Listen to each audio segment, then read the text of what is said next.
So hello guys, तो weekly current affairs वाले video में ये फरवरी मंथ का तीसरे वाले हफ्ते का हमारा पहला वाला पार्ट होगा। तो चलिए बिना टाइम वेस्ट करे इसको स्टार्ट करते हैं। तो पहला प्रश्न है, अंतरराष्ट्रीय सौर संगठन इंटरनेशनल सोलर अलायंस का अगला महानिदेशक डायरेक्टर जनरल किसे नियुक्त किया गया? तो आंसर होगा अजय माथुर को। अच्छा, इंटरनेशनल सोलर अलायंस का हेडक्वार्टर कहां पर है? गुरुग्राम हरियाणा में है। और ये एकमात्र ऐसा अंतरराष्ट्रीय संगठन है जिसका हेडक्वार्टर भारत में आपको मिलेगा, तो ये याद रखना।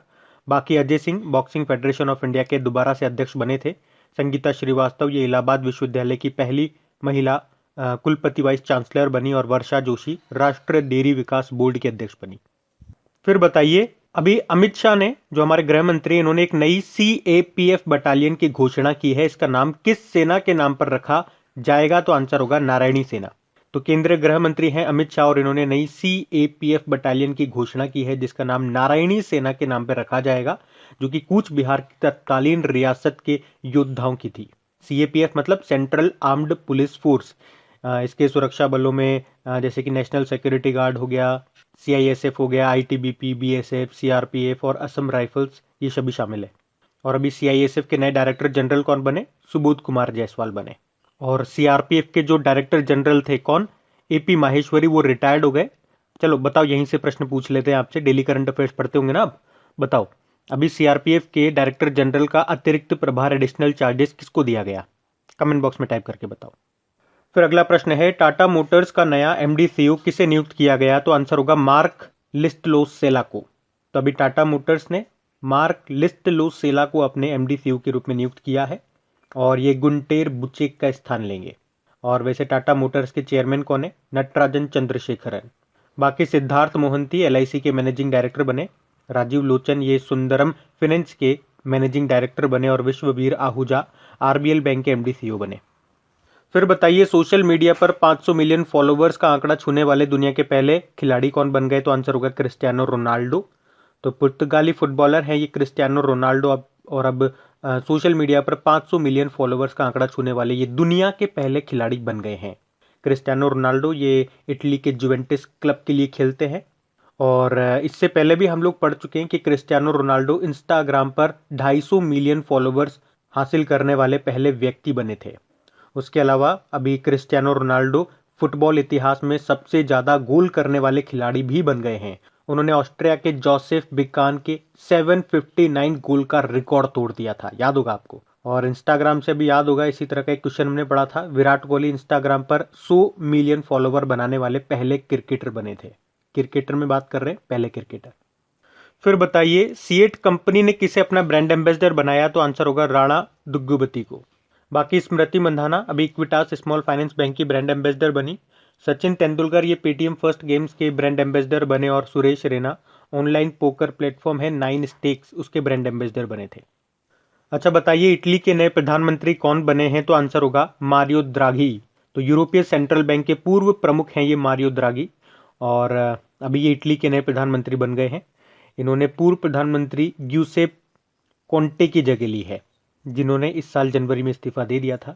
तो नए का नाम याद रखना, मारियो द्राघी नाम है। बाकी काजा कलास एस्टोनिया की पहली महिला प्रधानमंत्री बनी है ये। मार्सेलो रेबेलो डी सोसा ये पुर्तगाल के फिर से भी राष्ट्रपति बने। और यावेरी मुसेवेनी युगांडा के अभी 6वीं बार प्रेसिडेंट बने हैं ये। इटली की कैपिटल रोम है, करेंसी यहाँ की यूरो है। और यहाँ के प्रेसिडेंट हैं सर्गियो मेटरेला। फिर है, भारत का पहला डॉल्फिन रिसर्च सेंटर ये कहाँ पे बनाया जाएगा? तो आंसर होगा पटना में। तो बिहार के पटना में जल्द ही भारत का पहला डॉल्फिन रिसर्च सेंटर बनाया जाएगा। बाकी भारत का पहला आर्द्रभूमि संरक्षण और प्रबंधन केंद्र ये चेन्नई में ही स्थापित किया जाएगा। और मध्य प्रदेश के सांची में देश का पहला बुद्धिस्ट थीम पार्क बनाया गया। और विश्व का सबसे बड़ा मेडिटेशन सेंटर खुला है हैदराबाद में।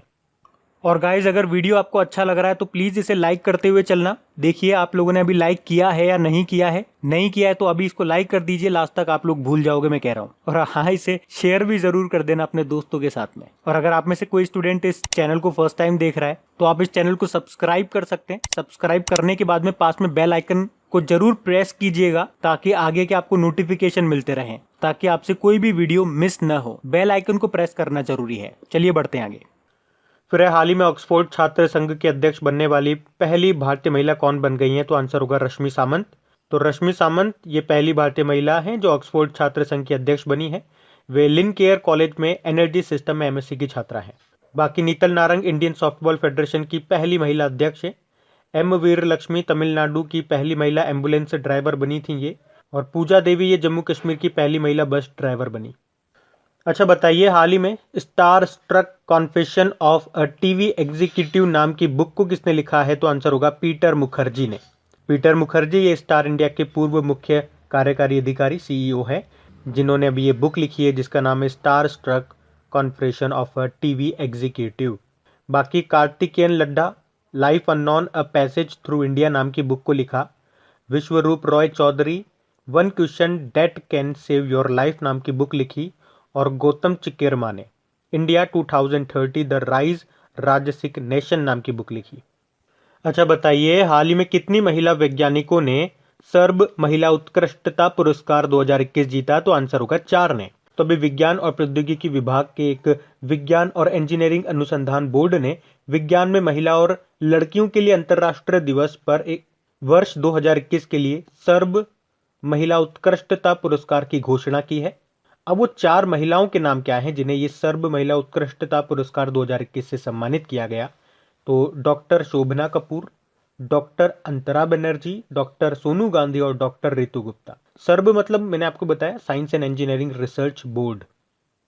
बताइए, हाल ही में the terrible horrible very bad good news नाम की बुक को किसने लिखा? तो आंसर होगा मेघना पंत ने। तो लेखक, पत्रकार और वक्ता हैं ये मेघना पंत, जिन्होंने एक बुक लिखी है जिसका नाम है the terrible horrible very bad good news, और इसे अप्रैल 2021 में।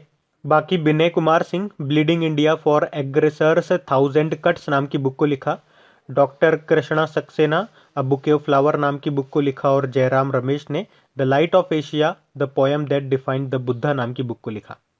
अच्छा बताइए, हाल ही में किसने भारत का पहला सीएनजी ट्रैक्टर लॉन्च किया है? तो आंसर होगा नितिन गडकरी। तो हमारे केंद्रीय सड़क परिवहन और राजमार्ग मंत्री हैं ये नितिन गडकरी। वैसे एमएसएमई मंत्रालय भी इन्हीं के पास है, और अभी इन्होंने ही भारत का पहला सीएनजी ट्रैक्टर को लॉन्च किया है।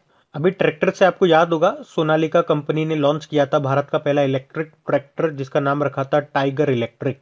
और सीएनजी से आपको याद होगा दुनिया का पहला सीएनजी पोर्ट टर्मिनल ये गुजरात के भावनगर में बनेगा। सरकारी आंकड़ों के अनुसार भारत के कितने प्रतिशत कैदी निरक्षर है? 27.37%।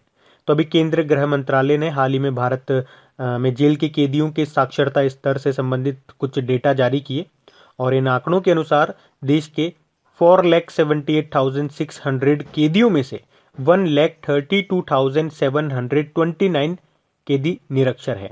और अगर परसेंटेज वाइज बात करेंगे तो ये कुल कैदियों का 27.37% है, और परसेंटेज में आपसे प्रश्न पूछा है। अच्छा बताइए, अभी अंतर्राष्ट्रीय आपराधिक न्यायालय के नए मुख्य अभियोजक के रूप में किसे चुना गया? तो आंसर होगा करीम खान को। तो अभी दुनिया भर के 120 से ज्यादा देशों ने ब्रिटेन के वकील करीम खान को इंटरनेशनल क्रिमिनल कोर्ट का वकील यानी कि प्रोसिक्यूटर के रूप में चुना है। ये जो करीम खान है ये इस्लामिक स्टेट के अपराधों की जांच के लिए जाने जाते हैं, तो इनका नाम ध्यान रखना। बाकी Ajay Mathur international solar alliance के अगले महानिदेशक नियुक्त हुए, डायरेक्टर जनरल बने। एसएन सुब्रमण्यम भारत के राष्ट्रीय सुरक्षा परिषद के नए अध्यक्ष बने, और अजय सिंह ये बॉक्सिंग फेडरेशन ऑफ इंडिया के दोबारा से अध्यक्ष बने। बताइए, किस नेता के पुण्यतिथि को समर्पण दिवस के रूप में मनाया जाता है? तो आंसर होगा पंडित दीनदयाल उपाध्याय। तो देखो, पंडित दीनदयाल उपाध्याय की अभी पुण्यतिथि को यानी कि 11 फरवरी को समर्पण दिवस के रूप में मनाया गया।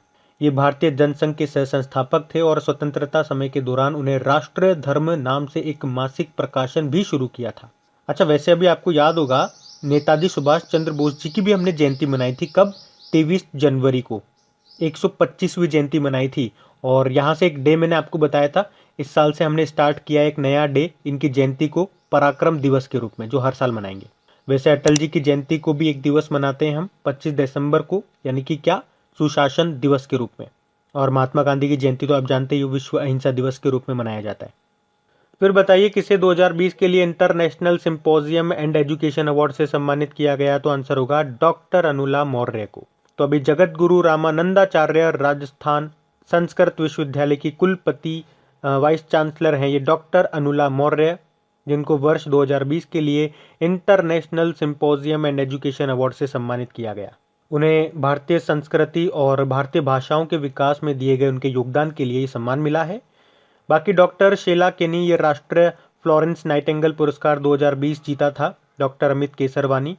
इन्हें doctor APJ Abdul Kalam scientist award 2021 मिला था और डॉक्टर राजेंद्र सिंह भंडारी सुभाष चंद्र बोस आपदा प्रबंधन पुरस्कार मिला था इनको।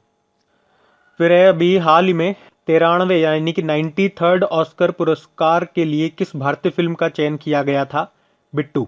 वैसे आप लोगों को शायद याद होगा, दिसंबर 2020 में हम लोगों ने पढ़ा था कि भारत की ओर से जल्लीकट्टू फिल्म को इस 93rd ऑस्कर में बेस्ट इंटरनेशनल फीचर फिल्म की कैटेगरी में शामिल किया गया था, पर अब यह रेस से बाहर हो चुकी है और अभी बिट्टू नाम की भारतीय फिल्म को live action short film category में शामिल किया गया है। देखो, ऑस्कर ये फिल्म जगत का सर्वोच्च अवार्ड माना जाता है। इसको 1929 में स्थापना हुई थी। इस साल इसका 93rd एडिशन होना है। और अगर आपसे पूछा जाए ना कि पहले भारतीय कौन है जिन्हें ऑस्कर अवार्ड से सम्मानित किया गया था, तो आंसर कर देना भानु अथैया। अभी इनका नाम न्यूज़ में था। इन्हें कॉस्ट्यूम डिजाइन के क्षेत्र में ऑस्कर मिला था। और न्यूज़ में क्यों था इनका नाम? क्योंकि अभी इनका निधन हो गया। अच्छा, पेपरलेस बजट पेश करने वाला पहला राज्य कौन सा बना है? तो आंसर होगा उत्तर प्रदेश। तो उत्तर प्रदेश की योगी सरकार ने 2021-22 का बजट पेपरलेस पेश करने का फैसला किया था और इस तरह से उत्तर प्रदेश ऐसा करने वाला पहला राज्य बन गया। अच्छा बताओ तो, देश में अब तक सबसे ज्यादा बार आम बजट पेश करने का रिकॉर्ड किनके नाम है? मोरारजी देसाई के नाम। 10 बार का रिकॉर्ड इनके नाम। उत्तर प्रदेश की कैपिटल लखनऊ है। योगी आदित्यनाथ यहाँ के मुख्यमंत्री हैं। आनंदीबेन पटेल यहाँ की गवर्नर है। अच्छा बताइए, किस राज्य के मुख्यमंत्री ने माँ योजना शुरू की थी अभी? तो आंसर होगा पश्चिम बंगाल ने। तो अभी पश्चिम बंगाल की जो मुख्यमंत्री है ना, ममता बनर्जी, उन्होंने गरीबों को, जो जरूरतमंद लोग हैं, उनको 5 रुपए में भोजन उपलब्ध कराने के लिए ये माँ नाम से एक योजना शुरू की थी। और इस योजना के लिए राज्य सरकार प्रति प्लेट 15 रुपए की सब्सिडी वहन करेगी। और आपको याद होगा, इसी तरह से झारखंड की सरकार ने भी दाल भात योजना शुरू की थी, जिसमें गरीबों को 5 रुपए में भोजन दिया जाता है। और इसी तरह से एक योजना राजस्थान सरकार ने भी शुरू की थी, जिसमें 8 रुपए में गरीबों को, जरूरतमंद लोगों को खाना दिया जाता है। इंदिरा रसोई योजना उसका नाम था। देखो, पश्चिम बंगाल की कैपिटल क्या है? कोलकाता है। कोलकाता किस नदी के किनारे स्थित है? तो याद रखना, हुगली नदी के किनारे। और ममता बनर्जी यहाँ की मुख्यमंत्री हैं और जगदीश धनखड़ यहाँ के गवर्नर हैं। बताइए, हाल ही में HRC सलाहकार समिति के पहले भारतीय अध्यक्ष के रूप में किसे चुना गया? तो आंसर होगा अजय मल्होत्रा को। तो अजय मल्होत्रा ये मानव अधिकार परिषद यानी कि ह्यूमन राइट काउंसिल के सलाहकार समिति के अध्यक्ष के रूप में चुने जाने वाले पहले भारतीय बन गए हैं। बाकी देखो, ये और अजय नाम से भी न्यूज़ में थे, जैसे कि Ajay Singh boxing federation of India के अध्यक्ष बने। इंटरनेशनल सोलर अलायंस के अगले महानिदेशक नियुक्त हुए डायरेक्टर जनरल अजय माथुर। और उदय शंकर ये फिक्की के अध्यक्ष बने थे। अच्छा बताइए, हाल ही में हिमाचल प्रदेश की सबसे कम उम्र की जिला परिषद अध्यक्ष कौन बनी थी? तो आंसर होगा मुस्कान। मात्र 21 साल की है ये मुस्कान, जो हिमाचल प्रदेश की सबसे युवा जिला परिषद अध्यक्ष बन गई हैं। और इस तरह से इन्होंने 21 साल की उम्र में जिला परिषद अध्यक्ष बनकर इतिहास रचा है। बाकी आपको इसी तरह से याद होगा, आर्या राजेंद्रन देश की सबसे युवा मेयर बनी थी, केरल से हैं। आयशा अजीज भारत की सबसे कम उम्र की महिला पायलट बनी थी, कश्मीर से हैं। और पूजा देवी जम्मू कश्मीर की पहली महिला बस ड्राइवर बनी थी। बताइए, हाल ही में पुदुचेरी के उपराज्यपाल किसे बनाया गया? तो ये बनी है डॉक्टर तमिलिसाई सुंदरराजन। देखो, हमने पढ़ा था पुदुचेरी की जो उपराज्यपाल लेफ्टिनेंट गवर्नर थी वो किरण बेदी थी अभी तक, लेकिन अभी उन्हें हटा दिया गया और अब उनकी जगह तेलंगाना की जो गवर्नर हैं डॉक्टर तमिलिसाई सुंदरराजन, उनको एडिशनल चार्जेस दिया गया है। बाकी हिमा कोहली ये तेलंगाना हाईकोर्ट की पहली महिला चीफ जस्टिस बनी है। JK माहेश्वरी सिक्किम हाईकोर्ट के चीफ जस्टिस बने और S मुरलीधर उड़ीसा हाईकोर्ट के चीफ जस्टिस बने। फिर बताइए, हाल ही में किस भारतीय मूल की बैंकर को संयुक्त राष्ट्र के पूंजी विकास कोष के कार्यकारी सचिव के रूप में नियुक्त किया गया है? तो आंसर होगा प्रीति सिन्हा को। तो अभी संयुक्त राष्ट्र के पूंजी विकास कोष ने भारतीय मूल की प्रीति सिन्हा को अपने कार्यकारी सचिव के रूप में नियुक्त किया है, जो संस्थान का सर्वोच्च पद है। और ये जो संगठन है ये कम विकसित देशों को माइक्रो फाइनेंस एक्सेस प्रदान करता है। इसका हेडक्वार्टर मिलेगा न्यूयॉर्क में। बाकी NDJC या अमेजन के नए CEO बने। आयशा अजीज भारत की सबसे कम उम्र की महिला पायलट बनी। और संगीता श्रीवास्तव ये इलाहाबाद विश्वविद्यालय की पहली महिला कुलपति वाइस चांसलर बनी। फिर बताइए, अभी हाल ही में sanctuary lifetime service award 2020 से किसे सम्मानित किया गया? तो आंसर होगा थियोडोर बॉस्कन को। तो प्रमुख लेखक, इतिहासकार, प्रकृतिवादी और कार्यकर्ता हैं ये थियोडोर बॉस्कन, जिनको सेंचुरी नेचर फाउंडेशन के sanctuary lifetime service award 2020 से सम्मानित किया गया। और उन्हें ये पुरस्कार वन्य जीव संरक्षण में उनके समर्पित कार्यों और तमिल अंग्रेजी में उनके लेखन के लिए दिया गया है। बाकी मुस्तबा हुसैन 2019-20 के लिए बिस्मिल्लाह खान पुरस्कार से सम्मानित किया गया। डॉक्टर राजेंद्र सिंह भंडारी सुभाष चंद्र बोस आपदा प्रबंधन पुरस्कार मिला इनको। और रोहिणी गोडबोले फ्रांस का प्रतिष्ठित सम्मान जिसे कहते हैं ऑर्डर नेशनल ड्यू मेरिट से इनको सम्मानित किया गया। फिर बताइए, हाल ही में जारी आंकड़ों के अनुसार कौन सा देश 2020 में यूरोपीय संघ का सबसे बड़ा व्यापारिक भागीदार रहा? तो आंसर होगा चाइना। तो यूरोपीय संघ की सांख्यिकी एजेंसी यूरोस्टेट के द्वारा भी एक डेटा जारी किया जिसमें चाइना यूरोपियन यूनियन का सबसे बड़ा व्यापारिक भागीदार रहा और इस तरह से चाइना ने अमेरिका को पीछे छोड़ दिया है। तो डेटा के अनुसार ये भी बताया गया कि ब्रिटेन जो अब यूरोपियन यूनियन का हिस्सा नहीं है वो तीसरा सबसे बड़ा व्यापारिक साझेदार है। पहले पे चाइना, दूसरे पे यूएसए और तीसरे पे ब्रिटेन। देखो, चाइना की कैपिटल बीजिंग है, रेनमिनबी यहाँ की करेंसी है, शी जिनपिंग यहाँ के प्रेसिडेंट है। बताइए, हाल ही में बाएं हाथ के बल्लेबाजों के खिलाफ 200 विकेट लेने वाले दुनिया के पहले क्रिकेटर कौन बन गए? तो आंसर होगा रविचंद्रन अश्विन। तो भारत के ऑफ स्पिनर हैं ये रविचंद्रन अश्विन, जो बाएं हाथ के बल्लेबाजों के खिलाफ 200 विकेट लेने वाले टेस्ट क्रिकेट के 143 साल के इतिहास में पहले खिलाड़ी बन गए हैं।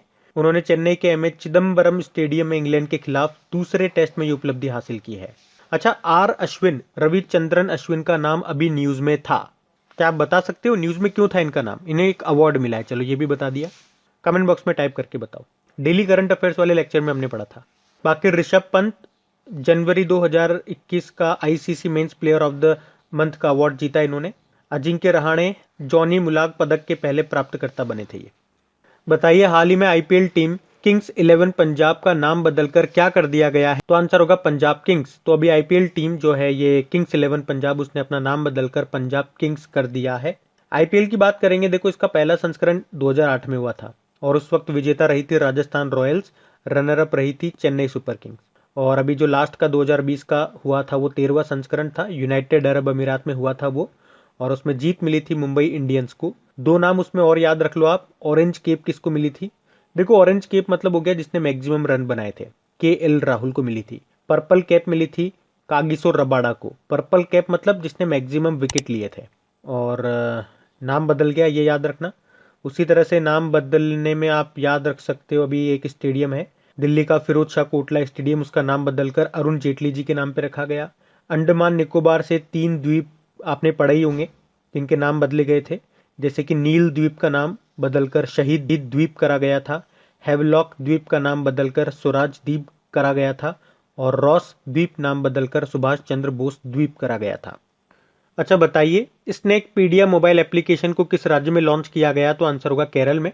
तो केरल राज्य में सांपों पर एक मोबाइल एप्लीकेशन है जिसका नाम है स्नैकपीडिया, इसको लॉन्च किया गया है ताकि जनता के साथ साथ जो डॉक्टर हैं वो भी सांप के काटने का इलाज करने में उन्हें भी मदद मिल सके। तो ये जो स्नैकपीडिया एक एंड्रॉयड एप्लीकेशन है जो दस्तावेजों यानी कि डॉक्यूमेंट्स को चित्रों, इन्फोग्राफिक्स और पॉडकास्ट की मदद से सांपों की जानकारी देता है। और इस एप्लीकेशन पर सांप के काटने के तुरंत बाद प्राथमिक चिकित्सा क्या देनी चाहिए, क्या उपचार देना चाहिए, और सांपों की अलग अलग प्रजातियों के बारे में यहाँ से आपको जानकारी मिलती है। देखो, कुछ मोबाइल एप्लीकेशन अभी न्यूज़ में रही थी। हमारे जो ट्राइबल अफेयर्स मिनिस्टर हैं अर्जुन मुंडा, अभी इन्होंने प्रवासी श्रमिकों के लिए श्रम शक्ति पोर्टल को लॉन्च किया था। उसी तरह से जम्मू कश्मीर सरकार ने भ्रष्टाचार की शिकायतें दर्ज करने के लिए सतर्क नागरिक मोबाइल एप्लीकेशन को लॉन्च किया था। पंजाब सरकार ने अभी डीजी नेस्ट मोबाइल एप्लीकेशन को लॉन्च किया था। अच्छा, भारत का पहला पूर्ण अंतर्राष्ट्रीय क्रूज टर्मिनल जिसका नाम है सागरिका, ये किस राज्य में स्थापित किया जाएगा? तो आंसर होगा केरल में। तो प्रधानमंत्री नरेंद्र मोदी ये कोच्चि बंदरगाह पर अंतर्राष्ट्रीय क्रूज टर्मिनल जिसका नाम है सागरिका, इसका उद्घाटन करेंगे और ये भारत का पहला पूर्ण अंतर्राष्ट्रीय क्रूज टर्मिनल होगा। और इस टर्मिनल को स्थापित करने का उद्देश्य है पर्यटन को बढ़ावा देना और इसमें कुल लागत आई है 25.72 करोड़ रुपए। देखो, केरल की कैपिटल तिरुवनंतपुरम है, यहाँ के पिनाराई विजयन मुख्यमंत्री हैं, गवर्नर हैं आरिफ मोहम्मद खान, चीफ जस्टिस यहाँ के हैं एस मणिकुमार। अच्छा बताइए, किस स्टेशन पर रोबोटिक स्पा सुविधा का उद्घाटन किया गया? तो आंसर होगा विशाखापत्तनम रेलवे स्टेशन। तो रेलवे स्टेशन पर यात्री सुविधाओं को बढ़ाने के लिए अभी विशाखापत्तनम रेलवे स्टेशन पर गैर राजस्व के तहत रोबोटिक स्पा नाम का एक और सुविधा शुरू की गई है। तो ईस्ट कोस्ट रेलवे में रेलवे स्टेशन पर अपनी तरह की ये पहली सुविधा है। तो यहाँ पर relaxing chair, foot massager, fish pedicure spa से युक्त ये रोबोट स्पा रेल यात्रियों को रेलगाड़ी की प्रतीक्षा के दौरान क्वालिटी टाइम बिताने की सुविधा देगा। बाकी आसनसोल रेलवे स्टेशन याद होगा आपको, रेस्टोरेंट ऑन व्हील सुविधा को शुरू किया।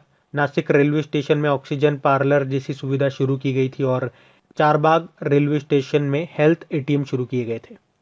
अच्छा बताइए, हाल ही में असम सरकार ने किस खिलाड़ी को अपना पुलिस उपाधीक्षक डीएसपी बनाया है? तो आंसर होगा हिमा दास को।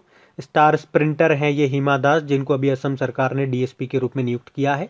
तो असम से डिंग एक्सप्रेस के नाम से मशहूर हैं ये 21 साल की हिमा दास।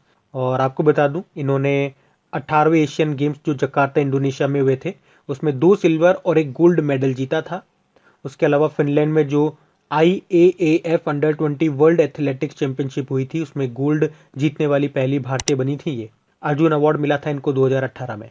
हिमा दास इनका नाम है। बाकी रियान पराग ये भी असम से ही है। IPL 2019 में राजस्थान रॉयल्स की तरफ से खेले थे ये। अश्मिता चलिहा ये भी असम से ही हैं और बैडमिंटन प्लेयर हैं ये। हृदय हजारिका ये भी असम से हैं, शूटर हैं ये। और गाइज अगर सेशन अच्छा लगा है तो प्लीज़ इसे लाइक और शेयर ज़रूर करके जाना। Thank you. फिर है, हाल ही में किस इंश्योरेंस कंपनी ने कॉर्पोरेट इंडिया रिस्क इंडेक्स को लॉन्च किया? तो आंसर होगा ICICI लोम्बार्ड। तो अभी ICICI लोम्बार्ड जनरल इंश्योरेंस ने अपना पहला कॉर्पोरेट इंडिया रिस्क इंडेक्स 2020 को लॉन्च किया। तो इस इंडेक्स में 15 प्रमुख क्षेत्रों में 150 टॉप कंपनियों को शामिल किया गया, जिसमें टॉप पे है स्वास्थ्य देखभाल और दूसरे पे बैंकिंग सेक्टर, फाइनेंशियल सर्विसेज और इंश्योरेंस को रखा गया। ICICI लोम्बार्ड जनरल इंश्योरेंस का हेडक्वार्टर है मुंबई में। MD CEO इसके भार्गव दास गुप्ता है।